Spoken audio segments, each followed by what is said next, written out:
pessoinhas! Hoje eu vou falar desse livro aqui, O Bom Mal. A escritora é a Samantha Schweblin, tomara que eu tenha falado certo. E são 6 contos esse livro, ela é uma escritora argentina, são 6 contos. Vou contar um pouquinho de cada um. Um conto é sobre uma mulher que tem uma família bem doriana, assim, bem perfeita, mas que todo dia ela tenta... E apenas o vizinho sabe. Então, assim, a família inteira dela não sabe. Ela cuida da família, mas ninguém sabe que ela faz isso. O outro conto são sobre 2 mulheres que passam a vida aí sendo amigas, e se telefonando, se encontrando e falando da vida. É bem mais tranquilo. Um conto é sobre uma mulher que gosta mais do gato do que do marido, e o marido tá pra morrer, mas ela se importa mais com o gato.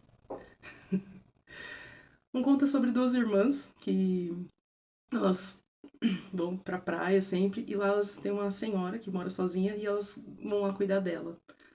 E penteiam ela, e assim, elas cuidam dela como se elas fossem a adulta de tudo, né? E a senhora mora sozinha e tal, e elas acabam cuidando dela até como se fosse uma boneca.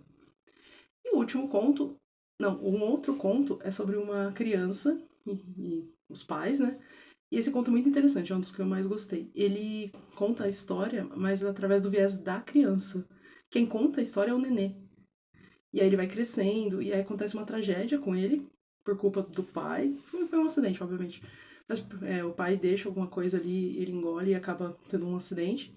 E o pai se culpa, assim, durante toda a vida. Mas o nenê, ele cresce, ele vai viver com a sua nova condição e tudo mais, mas o pai nunca se perdoa. E é muito interessante porque a história é contada pelo nenê, aí ele vira criança e aí ele vira adolescente, e sempre a narrativa é ele quem conta. É bem interessante. E o último é sobre um sequestro.